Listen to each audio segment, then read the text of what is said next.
It's the Happy Families Podcast. It's the podcast for the time-poor parent who just wants answers now. Well, this is the week that we celebrate and get ready for everything Christmas related. Hello, this is Dr. Justin Coulson. I'm here with Kylie, my wife and mum to our 6 kids. And today, a conversation about Christmas traditions. By the way, if you don't like Christmas, you are going to hate this week.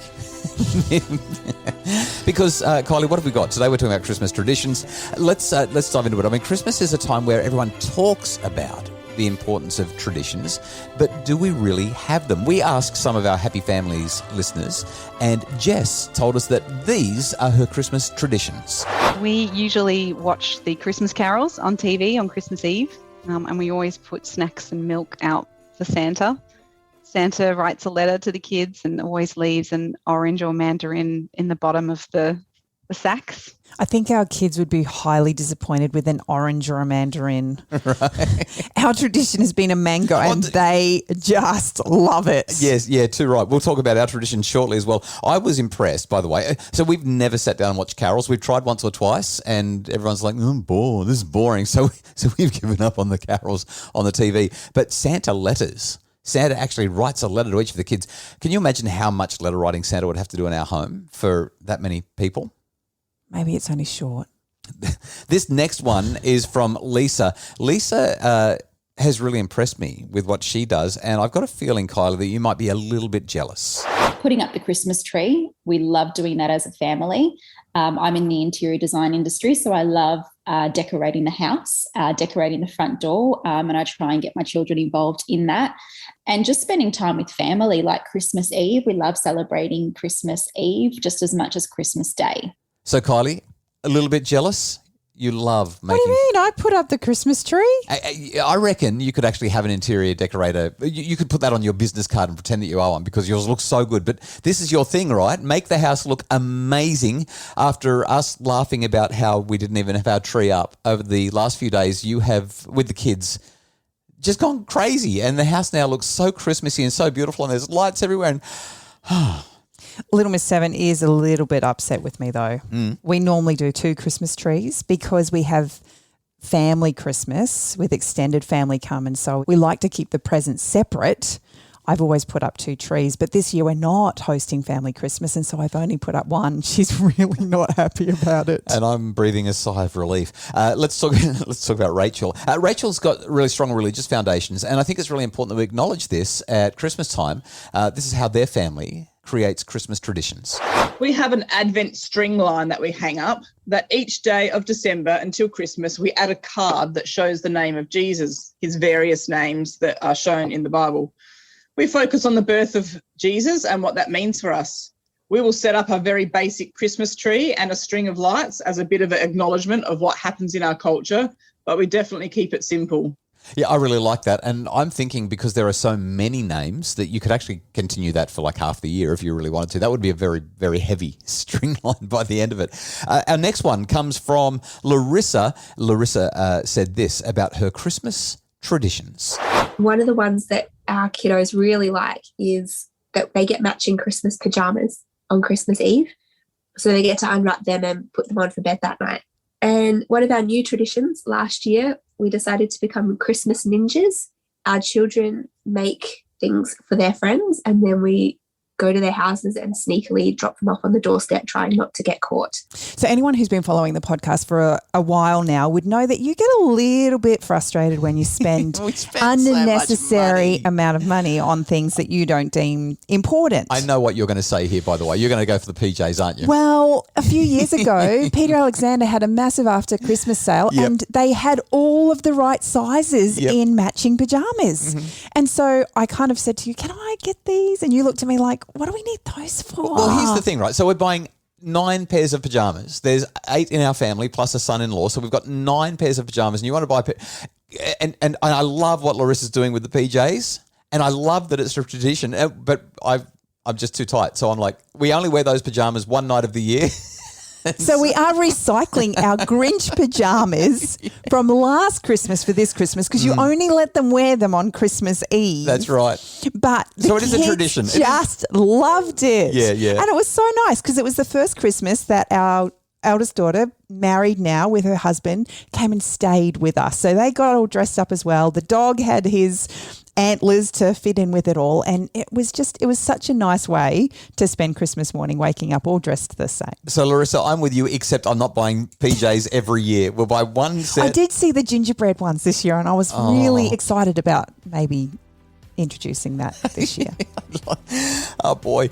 You know what? And I love Larissa's Christmas ninjas. We've done that on and off periodically over the years, and it's a really delightful way to enjoy Christmas. Right after the break, we're going to talk about our favourite traditions in the Coulson home to make Christmas a happy families celebration.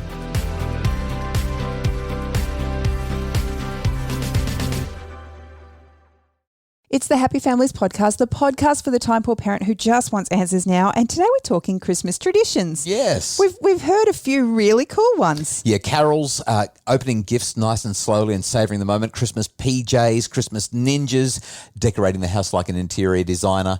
Advent calendars. Advent calendars, yeah, and so many more. Our favourite Christmas traditions. We were talking about this and your initial response was, we don't have any. But when we paused and thought about it, we've actually got a whole bunch of Christmas traditions, and we're just going to share with you just a brief handful of our favourite, let's call it our favourite 5. Well, we're just going to back it up a little bit there because I said that we didn't have any because we've spent so many years travelling from grandparent to grandparent for Christmas time. It was either your family or my family. And so we never actually got to do the things that we wanted to with our kids on Christmas morning. They always woke up in Nanny's house, whether it was yours or mine. Or they woke up at the crack of dawn so that we could drive to Grandma's house. Yeah, and so it really kind of interfered with the things that we wish we could have done with the kids. But over the last handful of years, as our family's gotten older, we've kind of, I guess, tightened up our Christmas traditions in that we've really seen Christmas Day is a time for our family. Yeah, so much so that a Christmas tradition has become Christmas Day is our day. Yeah. So we have family Christmas days in the days leading up to or following Christmas because we just want to have December 25 with our family, and that has become... And in our home. And in our home. I think all those years of travelling to and from on Christmas Day, the kids have just got to that point in their lives where they just want to wake up in their own bed and just have us. Because like Jess said, one of our favourite traditions is the kids know that they're not allowed to touch anything under the Christmas tree when they wake up, but whatever time they wake up, they can grab their stockings and they land on our bed. It's a pretty full bed by the time we've got all 6 of them sitting in there. Especially with the son-in-law laying across the top of all of us. And they love opening their stockings. And it is one by one. They just revel in watching each other. So because of the way we approach the Santa question, the stockings are really the primary Santa vehicle. And there's a tradition. There's always a Bundaberg ginger beer.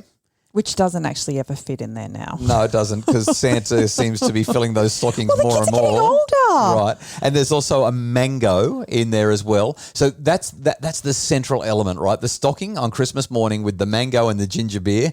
And when they were younger, it used to be yogurt as well. Yeah. So that at least... they have a nutritious breakfast. One of those squeezy tubes. Our second Christmas tradition, and we've actually kind of go back in time a little bit, is that on Christmas Eve, we try to go to bed as early as possible and we all read a book. You know, it's one of my favourite traditions because when the kids were younger, obviously there was so much excitement about Santa coming that they wouldn't go to sleep on Christmas Eve, and then they would wake up at the crack of dawn, and then we would do all of that driving to and from families' houses, and the day was just chaos. Everybody was cranky, everybody was tired, everybody was over-sugared. And now we've got this beautiful tradition where everybody gets a book that they've never read before. Yep. They get to go to bed and read for as long as they want, but the reality is they don't read for very long at all. And everyone wakes up refreshed in the morning. It's Iceland's Christmas book flood. But that's where we got the idea from. The tradition in Iceland, I can't say it. This is embarrassing. Jolabokaflod. Jolabokaflod. Oh my goodness. It's a good thing I wasn't born in Iceland because I can't speak the language, obviously. Iceland's Christmas book flood, we got the idea from there and it's become a real treat in our home. And initially, the block of chocolate that comes with it, maybe a sweetener. Right. I didn't like the idea initially because I was like, no, Christmas Eve we should be together. But now I relish it. I'm like, kids, get your book, go to bed. I want to read I've mine. been saving this all year. That's right. I'm so excited for it. Christmas tradition number 1, stockings on the bed. Christmas tradition number 2, giving a book on Christmas Eve. Christmas tradition number 3. There is always a service element to our celebrations at Christmas time. Yeah, we just love to be helpful. We love to give, and we do that in all sorts of ways. I don't want to make a big deal about that. It's just something that we do, and I think we should move on.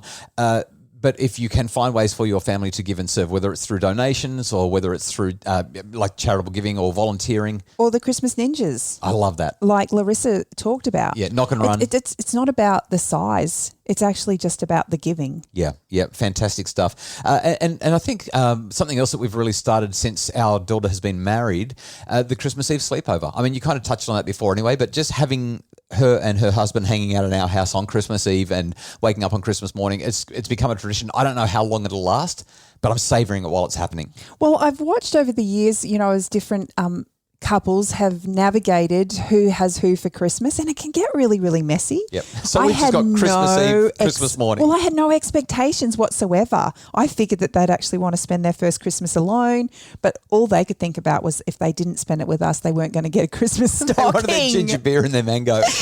She even said to me this year, she said, so Mum, you are doing Jared's Christmas stocking, aren't you? That means I don't have to. So anyway, there are a handful of our Christmas traditions. I mean, we love to sing Christmas songs on Christmas Day and have the Christmas music blaring. We always read the Nativity on Christmas Day or on Christmas Eve with the kids, depending on what the schedule is for the day. And as a result of what we've decided for our family, we really do keep it low key. And that's not a tradition so much as a mindset or an attitude. But boy, oh boy, does it make a difference in terms of making Christmas delightful for the family. We hope that these ideas from Jess, Larissa, Lisa, Rachel, and from our family will help you to establish some Christmas traditions that are meaningful for you in your home and help you to have a happy family and a happy Christmas. The Happy Families podcast, as always, is produced by Justin Rulon from Bridge Media. And if you're still looking for last-minute Christmas gifts, happyfamilies.com.au, check out the books that I've written to make your family happier, or buy a Happy Families premium membership for the other parent in your life that will help make your family happier, because a happy family doesn't just happen. All the details once again at happyfamilies.com.au.